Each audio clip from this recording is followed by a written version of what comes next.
우리 이렇게 사람처럼 이런 부분에 오해가 있고 특별히 시에서도 이를 제기하니까 나와서 그 부분에 대한 답을 하면 좋은 걸로 그렇게 했는데요. 강의를 하도록 된 것을 여기 와서 알았습니다. 저에 대해서 같이 기도하시는 시험 주시면 감사합니다. 자, 지금 첫 번째 문제가 예수 그리스도가 요한이 아니냐 하는 문제로 제가 인지했습니다. 구약에 하나님의 희한형이 나옵니다. 그 구약에서 자기를 계시하신 하나님이 누구시냐에 대해서 기독교 역사 쪽에 유스티누스가 있습니다. 유스티누스는 순교자 저스틴이라고 하는 영역을 칭호가 없죠. 그런데 유스티누스는 구약에 자기를 나타내신 하나님, 구약의 신하는 성자 하나님이라고 했습니다. 이렇게 했을 때 후에 아우구스티누스가 구약의 하나님의 향해 나타나심을 성자에 국한하면 합당하지 않다. 삼위일체 하나님, 삼위일체 자체가 나타나거나 혹은 아버지, 혹은 아들, 성령이 형편에 따라 각각 자기를 나타내시는 것이지 구약의 신현이 아들의 하나님이라고 판정할 수 없다고 이의를 제기했지만 그래서 아우구스티누스의 가르침을 따르기보다는 에레나이오스 순교자 저스틴의 가르침을 따라서 구약에 자기를 계시하신 하나님은 여호와 성자 하나님이시다. 그런데 구약에서 자기를 계시하신 하나님이 성자 하나님이신데 다 여호와로 표기되어 있어요. 구약에 자기를 나타내신 하나님은 성자 하나님이시지만 성경은 다 여호와로 표기했다. 그 구약에서 자기를 나타내신 하나님이 성부신하신 예수 그리스도가 되셨다. 그게 우리의 믿음으로 교회의 전통적인 신앙입니다. 왜 그러냐? 인격의 동일성, 하나님이 사람이 되셨어도 인격의 동일성을 유지하기 때문에 신학적으로 선지하셨을 때 하나님이 성부신하셔도 하나님이시다. 그가 여호와시죠. 그런데 성신하셔서 육체를 입으셨기 때문에 구약의 여호와 하나님은 성부 하나님에게 적용되는 용어인데 이름인데 아들 하나님에게 적용할 수 있고 또 더구나 성신하신 예수 그리스도에게 그 여호와 이름을 적용할 수 있느냐, 그건 나타나지 않다. 그렇게 아마 문제를 제기한 걸로 제가 이해하고 있습니다. 네, 신약교회가 예수 그리스도가 하나님이실 뿐만 아니라 구약의 여호와이심을 표기하는 명칭을 그리스도에게 적용했습니다. 그거는 신약 히라보로 오큐로스 주님이라 하는 호칭을 예수 그리스도에게 적용했습니다.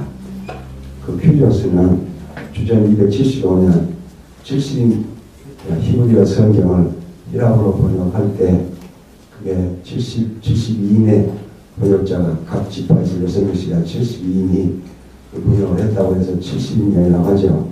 70인경을 번역한 번역자들이 구약의 여호와 포로기한 이후에 여호와 이름이 나오면은 그 이름이 하나님의 고유명사이기 때문에 직접 부를 수가 없었습니다. 그래서 여호와 이름이 나오는 곳에 오면 제사장이 성경을 읽다가 그것을 머뭇거리고 서요. 왜? 이 이름을 부르는 것은 너무나도 황송스러운 일이어서 허무한 일이어서 잘 못 불렀어요. 그러니까 여호와라는 이름이 나올 때 구약에서 지금 야훼로 말하죠. 야훼의 이름이 나오면은 제사장이 읽지를 못하고 머뭇거리다가 보통은 하셴 그 이름으로 고쳐 읽었습니다. 여호와 자리에 여호와 야훼.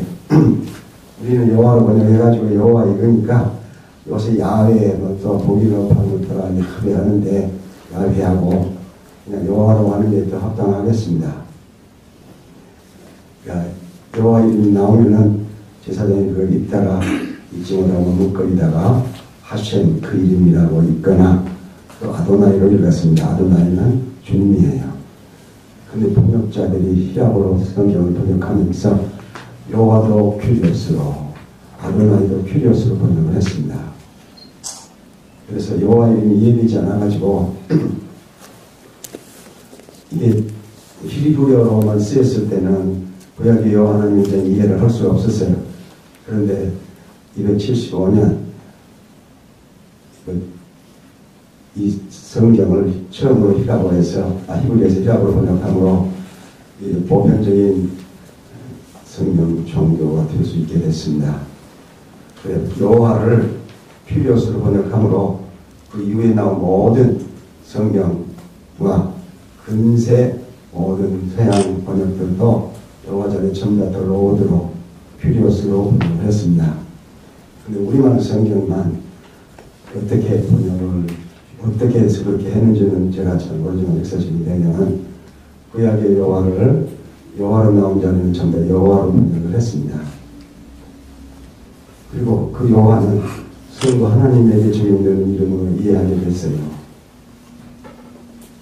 그러나 신약교회가 예수 그리스도에게 구약의 여호와의 신약의 이름이 큐리오스 주님을 붙임으로 예수 그리스도가 구약의 여호와 동능자이고 동일자라는 것을 지시하게 됐습니다. 구약교회가 포로교환 이후에 여호와 이름을 못 불러서 주님으로 그렇게 불렀는데 신약교회가 예수 그리스도에게 그 큐리오스 주님을 적용함으로 예수 그리스도가 구약에서 자기를 나타내신 그 여호와라 여호와가 동일자이고 동등됨을 지시합니다. 그럼 왜 하나님의 아들 하나님 여호와가 성육신하셨냐? 이에 대해서 우리에게 가까운 헤먼 바빙크라든지 그를 이어서 주신학책을 쓴 미국의 루이스 볼코프는 성부 하나님은 신성의 기원이기 때문에 성육신하실 수 없고 그 다음 아들이 성육신하실 때 이렇게 설명을 했는데 고대 교부들은 그렇게 설명하지 않았습니다. 아들 하나님이 창조 중보자예요. 그러니까 아다나시우스 교부 니카야 신경에 나온 호모우시오 동일 실체 때문에 27년간 유해를 받으며 어려움을 많이 겪으며 이 미카야 신경을 변호하기 전력을 다했던 아다나시우스가 삼위체 하나님의 사역의 방식을 지시했습니다. 아버지는 아들로 말미암아 성령 안에서 일하신다. Padre agit per Filio in Spiritu Santo. 아버지는 아들로 말미암아 성령 안에서 일하신다. 그리고 하나님 아버지는 모든 일을 하실 때 언제나 아들로 일하세요. 창조로 하나님 아버지는 창조 작정을 하셨기 때문에 창조주로 불리우고 아들 하나님은 아버지의 창조 작정을 따라 실제로 창조를 이루셨기 때문에 고대 교부들이 직접적 창조주, 실제 창조주라고 했습니다. 아버지는 창조 작정을 이루시고 그 작정을 따라 실제로 창조하시는 아들 하나님이에요. 그럼 성령은 무슨 일을 하셨느냐? 창조에서 성령은 창조를 생명과 질서와 아름다움으로 창조를 완성하셨다. 고대 교부들이 그렇게. 그래서 성령이 창조를 완성자고 실제 창조주는 아들 하나님이다. 왜 그럼 아들 하나님 창조주이신데 성육신하셨냐? 그가 실제 창조주니까 인간을 하나님 형상으로 자기 형상으로 지으셨는데 자기의 형상으로 지음받은 피조물이 인간이 범죄해서 죽게 되고 그로부터 없어지게 되기 때문에 사람을 직접적으로 창조하신 아들 하나님이 자기의 창조를 구원하기 위하여 성육신하셨다. 이런 이해가 고대 교부들의 공통된 이해입니다. 하나님이 자기가 지은 창조가 이렇게 범죄해서 죄로 인해서 없어지게 되므로 자기의 창조를 다시 회복시키기 위하여 성육신하셨다. 그렇게 이해하고 가르쳤습니다. 그러니까 아들 하나님이 성육신한 이유는 삼위체에서 두 번째 오는 위격이기 때문이다. 이보다는 직접적 창조주니까 자기 창조가 풍조하여 없어지게 됐으므로 자기 피조물로 자기 인격을 연합시켜서 사람이 되셔서 비우심으로 죄가 죽음에서 구원을 이루셨다. 우리 아들 하나님이 성육신하셨습니다. 성육신하신 예수, 하나님이 성육신의 예수 그리스도라는 이름을 가지시게 됐는데 예수 그리스도가 그 성육신해서보다도 교계 저기 318년 알렉산드리아 교구의 장로인 아레이오스가 하나님은 유일한 신적 다한자다. 그러니까 유일한 신적 다한자에서 분할을 불가하기 때문에 이 하나님의 신성에 다른 존재가 동참한다. 그럼 신성을 나누는 것이다. 그건 불가하다. 하나님은 신성이 유일하고 또 다한자이기 때문에 나눌 수도 없고 다른 존재가 동참할 수도 없다. 그러니까 하나님의 아들은 창조로만 하나님의 아들이 된 것이다. 하나님은 있게 됐다. 그런데 그를 영혼에서 창조했기 때문에 또 모든 마음을 전에 창조했으므로 하나님 아버지의 신성과 유사한 신성을 가졌다. 호모시온의 요탄을 떠나서 호모시온 그 유사 신성으로 유사 실체로 되었습니다. 그래 아레오스가 그런 주장을 하니까 이 파급 효과가 보통 큰 게 아니었습니다. 그래 특히 이들은 아레오스파는 아레오스 이라는 우리는 아리우스라고 하는데 아레오스가 히랍 사람이에요. 그러니까 히랍어 이름은 아레오스입니다. 우리가 라틴어로 번역하면서 이 라틴어에 있는 히랍어에 있는 이 아이 스페링이 없어요. 그러니까 그걸 아이로 번역을 해서 우리가 아리우스로가 됐습니다. 지금은 로마교회도 본래 이름으로 돌아가는 방식을 고수하고 있습니다. 그러니까 로마교회도 아리우스라고 하는 건 아리우스라고 하는 거죠. 그 아리우스는 하나님이 못된다. 본래 온 하나님이 그러니까 하나님과 유사한 유사 실체를 가졌지 동일한 실체가 못된다. 그렇게 주장을 하니까 아리우스가 동방교회 소속되어 있죠. 동방교회는 히라보를 쓰는 지역 교회가 동방교회입니다. 이 동방교회의 파급효과가 얼마나 큰지 모릅니다. 전체가 거의 다 아레오스가 됐습니다. 그런데 325년 미카야 공회에 의해서 그리스도가 아들이 하나님 아버지의 동일한 신성이냐 아니냐에 대한 논란이 심하게 진행됐습니다. 그때 아다나시오스가 28살 먹은 집사였습니다. 알렉산드리아 교구의 교황이었던 알렉산드로스, 영어 표기는 알렉산드라의 집사로 그 교황의 가방을 들고 미카야 공회에 참석을 했습니다. 그러면서 삼위체가 이렇게 아버지 하나님에다가 피조물의 유사신성의 아들과 정령을 이뤘다는 것에 대해서 서로 격렬하게 이루어질 때에 아다나시오스가 세 가지 우리까지로 반박을 했습니다. 만일 아들이 창조돼가지고 삼위체가 된다면 창조됐으니까 아버지 하나님보다 신조됐죠. 시간적으로 늦은 존재가 시간적 존재가 삼위체가 된다는 게 불가하다. 또 그 성부신하에 우리를 구원하신 그가 참 하나님이 아니고 유사신상을 가졌으면 그건 하나님 자신이 구원한 게 아니라 하나님 자신이 구원하지 않고 다른 피조물의 구원을 이뤘으면 그 구원은 구원이 될 수 없다. 또 시간의 삼체가 이루어진 뿐만 아니라 하나님과 피조물이 그걸로도 아까 말씀했지만 하나님과 피조물이 합쳐서 삼위체가 된다는 성립할 수 없다고 아다나시오스가 강력히 주장을 해서 삼위체 교리가 거의 확정이 됐습니다. 그러나 아버지와 아들이 동일 실성이다. 혹은 우리가 하는 용어로 호모시온 동일 실체라고 하는 것은 이게 아레오스파들의 강한 반대 때문에 이게 미카야 신경의 문 안에다 못 놓고 있었어요. 그런데 그 공회를 참석했던 그 소집했던 콘스탄티누스 대제가 호모시온을 열라. 그래서 미카야 신경에 아들은 아버지와 동일실체다를 신경에 넣었습니다. 그런데 그 이후에 아레오스파는 계속해서 그 미카야 신경이 들어있는 호모시온, 아들이 아버지와 동일실체다. 호리오스, 호모요,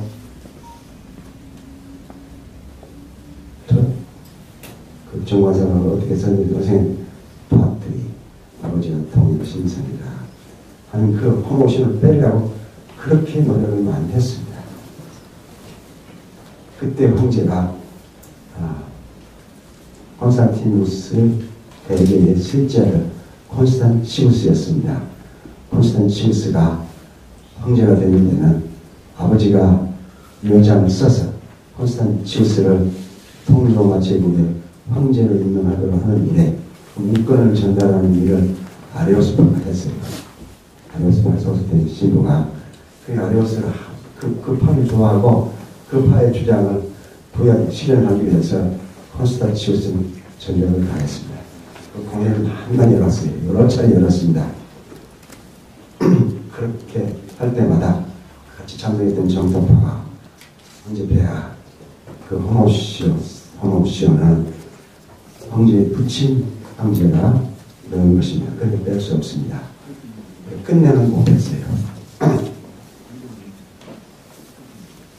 자, 기독교 역사 초기에 기독교 되느냐 안 되느냐가 결판나도록 큰 일이 아레오스 이단 사건을 거쳤습니다. 그런데 그렇게 동방교회는 아레오스파가 다장을 했습니다. 서방교회, 로마교회 교구만이 이 아레오스 이단의 영향을 벗어나 있었고 그 로마교회, 로마의 교황도 적극적으로 아다나스 편에 서서 싸움이 좀 있었습니다. 자, 그래도 그 아레오스파가 하나님 아버지와 아들이 동일실체라 그래서 하나님이라는 것을 고치기 위해서 호모시온을 빼길 바랐지만 그렇게 해서 지방공회를 여러 차례 열어도 이루어지지 못했습니다. 그 일에 아다나시오스가 목숨을 걸고 투쟁을 했습니다.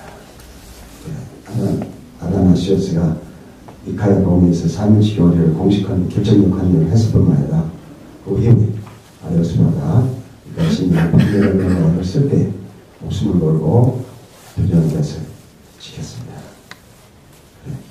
아레오스가 이렇게 크게 기독교 세계 전체를 다 없어지게 하도록 그렇게 할 때도 온 천하를 대하면서 한 사람 우무스 콘트라 오르벤 또땀 전문적으로 향해서 홀로 대하면서 했다. 그때 끝내는 아레오스파가 이기지 못했습니다. 그러나 그 뒤에 가면 마케도니아스파가 나옵니다. 마케도니아스파는 성령도 피조물이고 천사가 하나다. 그렇게 할 때도 이 미카야 신경에서 호모시온을 빼려고 그랬던 노력을 했습니다. 이루어지지 못했어요. 이런 걸로 인해서 그냥 지나가는 게 아니라 교회의 의식에 하나님 아버지만 유일하신 하나님이고 아들은 조금 낮은 존재라는 인식을 심지 않았나. 그래서 오리게네스의 영향을 따라 종속주의적인 경향을 강하게 나타냈습니다. 종속주의를 이제 서방교회에서는 완전히 해결한 사람이 아우구스티누스라고 합니다. 아우구스티누스는 세계교육의 한 하나님이고 한 하나님 삼위체라 그렇게 주장함으로 이 교리를 지키도록 노력을 했습니다. 내가 보기에는 아다나시오스의 신학적 전개가 건실하고 성경적이라 아버지와 아들과 성령이 한 하나님이신 것을 실체가 동일하고 실체가 하나이고 동일하고 분화불가하다. 세계계획이 계시지만 세계계획이라 한 신성 가지시고 그 세계계획에 있는 신성 하나이고 동일하고 분화불가하다. 한 하나님이라. 그렇게 했어도 하나님 성육신 하셔서 사람이 되셨으니까 하나님으로서 합당한 존경과 경배를 받으셔야 되지 않는 거죠. 그래서 지금 또 여러분이 예수 그리스도를 미워할 수 없다. 몇 년 전에 저는 하남 미테르트 대학의 진학부에 교회사를 가르친 분이 오셨어요. 그분이 대학을 잘해가지고 5대 교회사인데 성경에서 그 다음 단계로 한 과정 연구를 많이 한 분이에요. 그분이 이야기하는 자기가 연구를 한 바에 하면 1세기 유대 그리스도인들, 유대인들로 예수 믿는 사람들이 예수가 여호와이기 때문에 그 이름을 못 불렀다. 그래서 하셈 그 이름이라고 부르거나 호피로스 주라고 불렀다.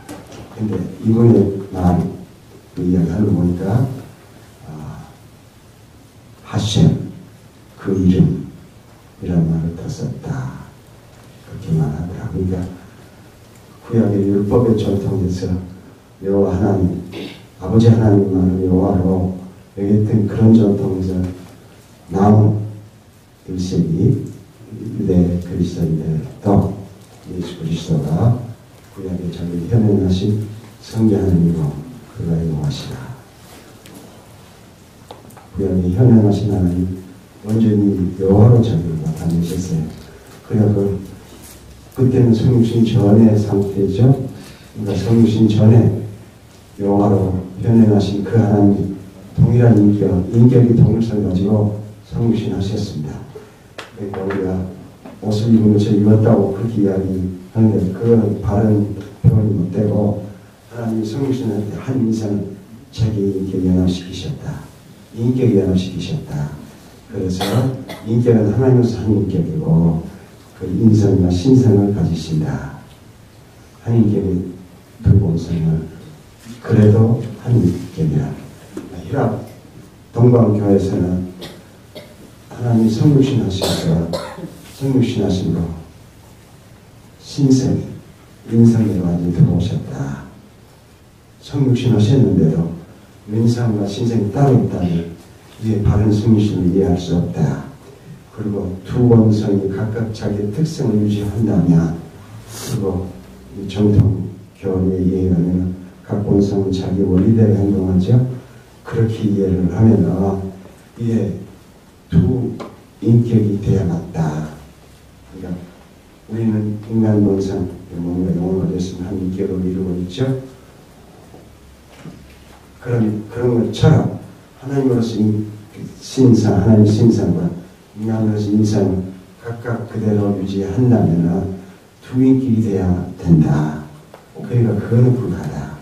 하나님이 성육신 하셔서 인상대로 완전히 들어오심으로 인상과 신성이 융합하여 한 본성이 되셨다.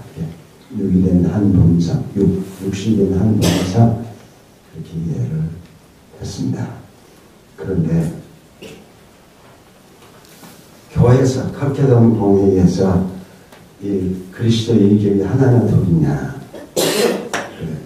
본성이 하나냐 둘이냐를 정할 때에 이 신학적 작업을 동방교회가 다 했는데도 로마의 교황인 로마 교회 교황인 네로 감독이 편지를 보내가지고 성육신 그리스도는 두 본성이지만 한 인격이라 그렇게 편지를 공회에 보냈습니다.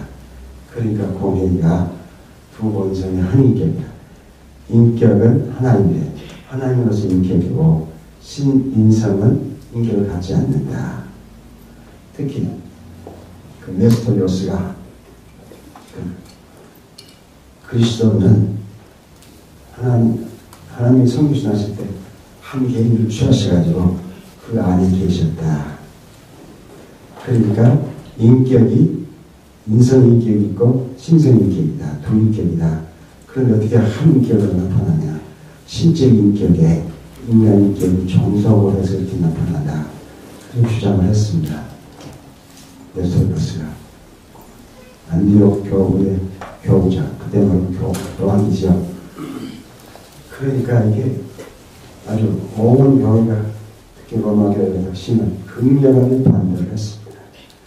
이게 한 본성의 한 인격이어서 각각 두 본성이고 두 인격이 있는 교회 전체에 그런 두모를 가진 교회이 된다.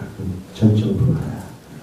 그러니까 교회가 이 동방교회, 특별히 알렉산드르 교회 교황 퀴릴로스의 가르침을 따라서 두 본성이 합쳐져서 육신에 있는 한 본성, 이렇게 밖에서는 완전한 하나 사람이지만 안에서는 완전한 사람이 하나님이라. 그리고 인격은 하나님의 인격이라. 이렇게 고소를 했는데 레오가 편지를 내가지고 인격은 하나님을 산 인격이라도 두 본성이다. 인성과 신성을 갖는다. 이렇게 해서 칼케돈 공회에서 결의를 했습니다. 그러면 두 본성이 어디 한 인격이 있느냐에 대해서 칼케돈 공회도 구체적으로 제시된 게 아니라 뭐가 아니라 울타리만 치는 거죠. 두 본성이 한 인격에 계실 때 한 본성이 다른 본성, 인성이 신성으로 변화 없이 또 두 본성이 신성과 인성이 혼합 없이 섞임 없이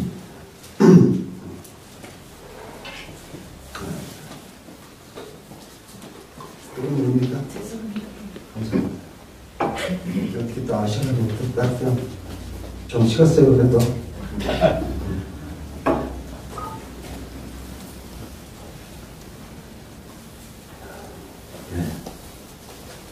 역장은 하나님 성육신하셔도 인격의 동성을 유지하셨다. 그러니까 그 안에 자기를 여호와로 계시하신 그 하나님이 성육신하셨으니까 인격의 동성을 유지하시고 합당한 하나님이라. 아버지와 같은 하나님이시 있느냐? 동방교회는 하나님 아버지가 신성 기원이에요. 원천이에요. 그러니까 하나님 아버지에게 거의 모든 걸 집중하는, 신성을 집중하는 그런 방향으로 진행을 했어요. 그렇다더라도 아다나시오스는 아들은 아버지의 신성이라. 그러니까 아들과 아버지와 아들이 다른 신성이 아니라 아버지의 신성이 바로 아들이라. 아들의 신성이 바로 아버지라. 이렇게 함으로 두 인격이 신성이 하나이고 동일하고 분화가 왜 하나님이라 이렇게 강조를 했습니다. 그래서 제 381년 콘스탄티노폴에서 공회를 했을 때 그가서 추가했어요. 아버지께서 출생하셨고 자기의 만세 전에 추가하고 그 다음에 그 343년에 공회의가 열렸을 때에 마르켈로스가 있습니다. 마르켈로스는 아버지와 아들의 신성이 동일하고 하나님과 동일하구나 하지만 하나님 성신은 성은 임시 비상조치다.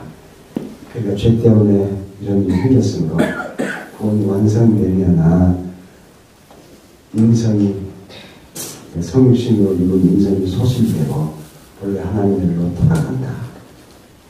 이런 주장을 폈어요. 마르켈로스. 그 때문에 381년 콘스탄티노플 2차 교회 공회에서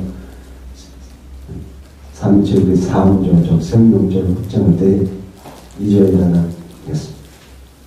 앞에 부분에는 만세 전에 아버지 출생하셨고 그의 나라는 끝이 없다.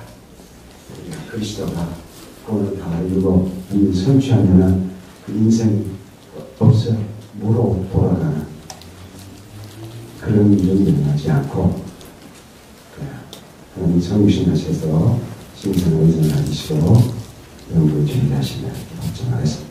그러니까 예수 그리스도가 인성을 위해서 우리처럼 몸과 영혼을 가지셨어도 하나님 인격에 있어서는 구약에 나타나신 동일한 여호와시라. 이제 조금 언급을 했지만 그러면 어떻게 세위격이 한 하나님이냐 하는 문제가 큰 문제죠. 아타나시오스는 제1격이 한 하나님일 수 있는 하나님, 제1격이 하나님은 아까 말씀드렸듯이 신성이 하나이고 실체가 하나이고 동일하고 분화불가하다. 그러나 한 하나님이라 그렇게 주장을 했습니다. 그런데 아타나시오스가 이케아 신경을 지키는 그런 신화적인 영웅이죠. 아무도 감당할 수 없는 사람인데 정치가로서 대정치가 풍모를 지니고 신앙이 확실하게 서 있었기 때문에 그때 로마 천지에서 동쪽은 완전히 아리오스파가 됐는데도 동쪽에서 산지교리를 정상적으로 지킬 수 있게 됐습니다. 실체가 하나이고 동일한 분화를 하라. 이것에 대해서 아구스티누스는 서방교회죠. 서방교회에서 제일 큰 신학자를 인정하는 교회는 아구스티누스입니다. 그러니까 그는 제1계획이 한 하나님이고 한 하나님은 제1계획이다. 한 하나님이 삼위체다. 그거를 반복해서 한 하나님이 삼위체고 삼위체가 한 하나님이다. 그렇게만 했지 어떻게 제1계획이 한 하나님이 되느냐에 대해서는 신학적 전개를 못했습니다. 자, 이렇게 서방교회 아타나시우스와 서방교회는 실체 하나의 동일한 분화를 하기 때문에 한 하나입니다. 그런데 이 아타나시우스의 가르침과 서방교회 주장과 가르침대로 삼위체로는 정리되지는 않았습니다. 325년 니카야 공회에서 예수 그리스도가 하나님 아들이신데 그를 한 하나님으로 호모우시온으로 증명한 표시하기 위해서 그는 하나님에서 나오는 하나님이요 출생을 말한 거예요. 빛에서 나온 빛이요 빛에서 나온 빛이요 참 하나님에서 나온 참 하나님이라 그렇게 니카야 신경에 정했습니다. 그런데 동방교우들은 동방가보들 교우가 있습니다. 세 사람의 큰 교우가 있어요. 제일 첫 번째가 바실레오스입니다. 아주 큰 작업을 신학적 작업을 3,000년 돼서만 했기 때문에 대바실이라 영어로 대바실을 이라고 이건 바실레오스예요.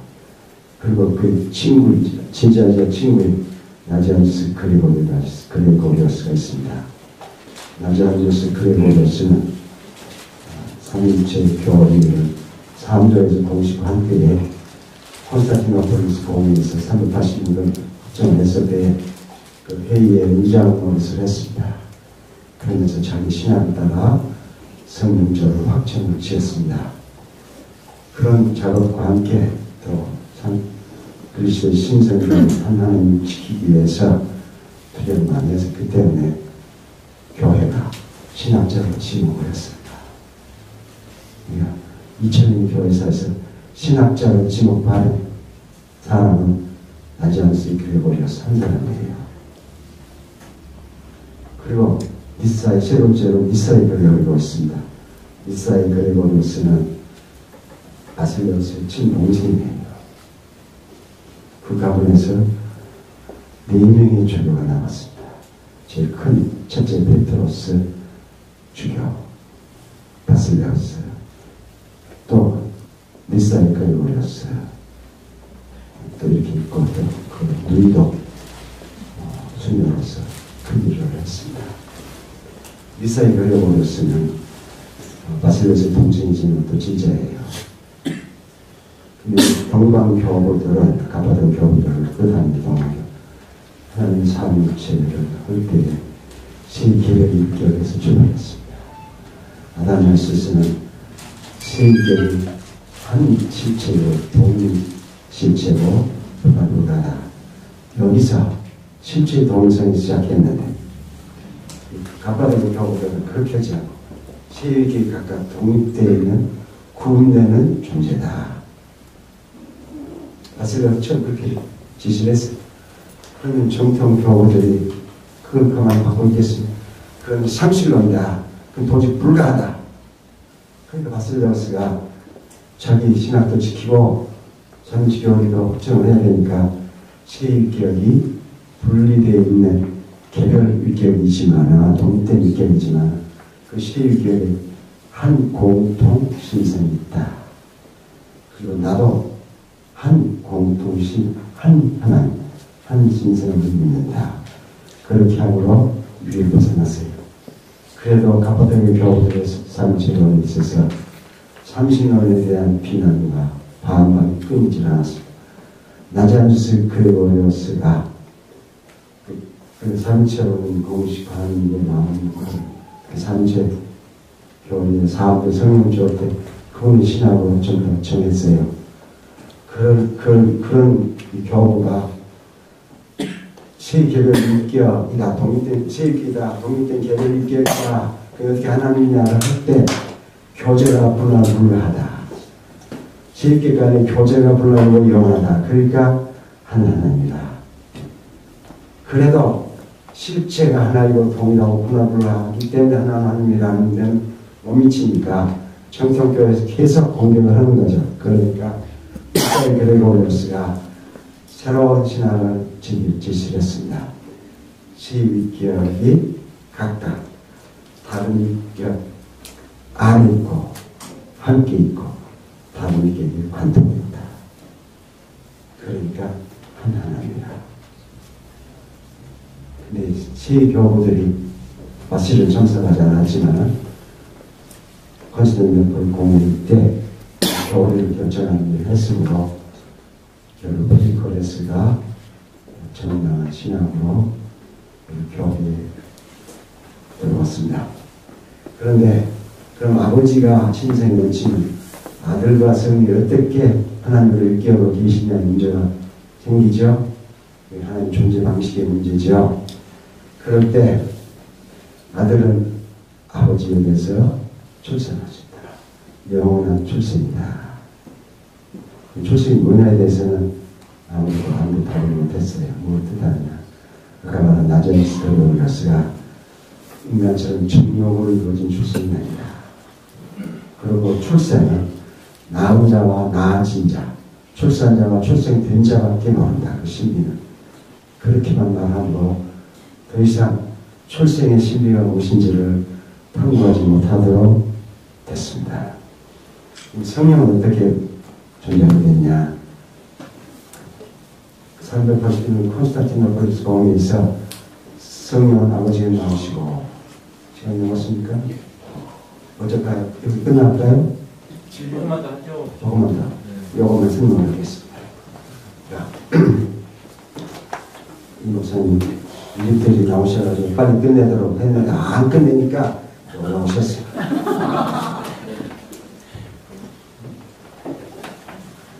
자,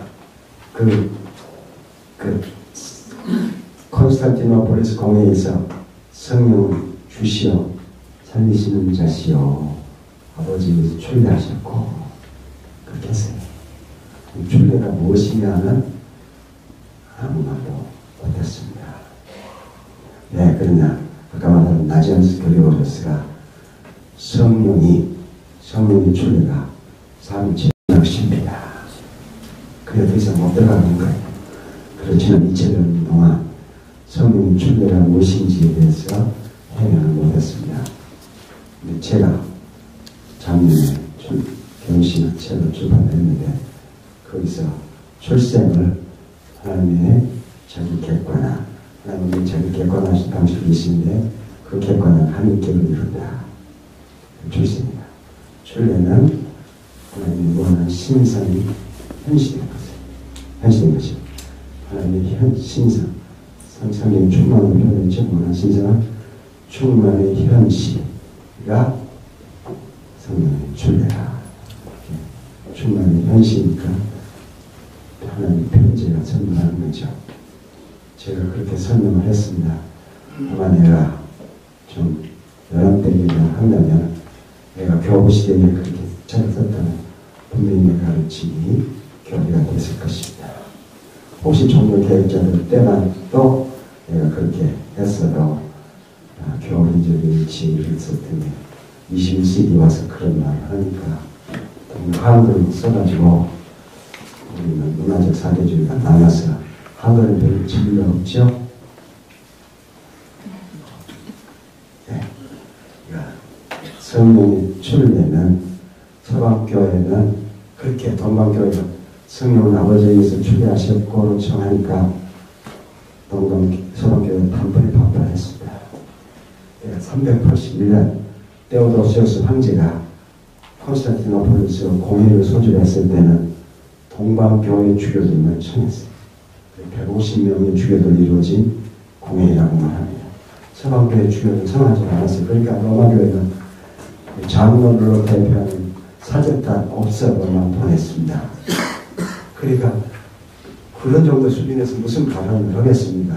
아무것도 못하는. 그러니까 딱 결정나니까 로마 교황을 받고 다시 공회를 열어주세요. 성령은 아버지와 아들에게서 출발을 해야 된다. 서방교 기본 사상이에요. 기본 신앙이에요. 성령은 아버지와 아들에게서 나오셔야 된다. 그러니까 다시 공회를 열어주시오. 그러니까 공회를 열었어요. 도로 동방교회 주교들만 열어가지고 첫 번째 결정이 맞다고 끝내버렸습니다.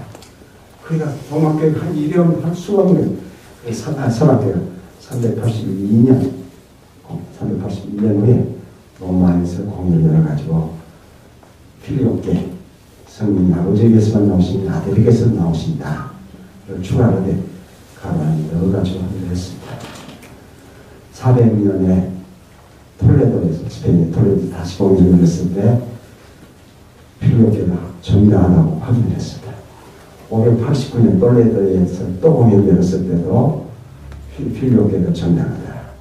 그런데 그때는 가로 풀어버렸습니다. 그냥 가로 없이 아버지와 아들에게서 성령이 출례하셨다. 이렇게 했습니다. 서방교회는 성령의 출례가 아버지와 아들에게서고 동방교회는 성령은 아버지에게서만 출례하신다. 그래야 아들과 성령이 동등성을 유지한다. 이 주장이에요. 그리고 동방교회가 계속 서방교회를 해서 왜 너희들이 공의 결정을 무시하고 따르지 않고 사사로운 의견을 그다 추가했느냐? 그렇게 할 말이 없어요. 그래, 이 성령의 출례 때문에 1054년 동서방 교회가 둘로 나뉘게 됐습니다. 정치적으로 다 분리하도록 돼 있었지만 교회 분리는 신학적 문제 아니면 정당 안 되죠. 그 동방교회에서 출례를 다 쉽게 들었었고 서방교회가 나눠졌습니다. 자, 근데 특별계시에 대해서 또 특별계시 좀 들어도 좀 생소한 말을 한 것 같아요. 이제까지 계시 계속을 말할 때는 성령이 직접 우리 내적에다 말씀하신다. 그러니까 내적 계시, 직접 계시가 있다 이런 주장을 했는데 우리 진 목사님 나한테 전해준 그 쪽지에 의하면 지금도 그 계시의 방편인 기적들이 일어난다. 그러니까 특별 계시도 계속된다. 50 정도 일어나서 방언을 번역하는 계시가 방언을 번역해서 계시가 된 것이 구약의 시편이나 이런 것도 들은 것들 높다고 주장을 했습니다. 그 영향이 계속인지 아닌지 모르겠습니다. 저도 이잉글씨라는 분이 주장했던 특별 계시는 예수 그리스도의 구속 사역을 목표로 진행했습니다. 예수 그리스도의 구속 사역을 하나님 백성을 돌이키시는 거죠. 그러니까 예수 그리스도가 십자가 성육신하여 십자가에서 피 흘리시고 죽고 부활하시고 우리를 죄와 죽음에서 구원하여 반역한 백성들에서 하나님 백성을 돌이키셨으니까 새로운 계시가 있을 필요가 없어요. 계시가 완성됐습니다. 종결됐어요. 하나님은 이 계시가 영원한 인류의 자산에 들어가기 위해 문자로 글자로 기록되게 하셨습니다. 기록되는 것도 계시 사건에 속해 이 성령 계시의 기록으로 더 이상 계시는 진행되지 않습니다. 새로운 구원의 진리의 지식을 전달하는 의미의 계시는 전혀 불가하고 가령 꼭 그거를 말하고 싶다면 주신 계시를 성령이 조명하여 깨닫게 하신 그거를 계시 계속으로 착각을 한 거죠. 조명과 계시는 구분해야 합니다. 여기까지 마치겠습니다.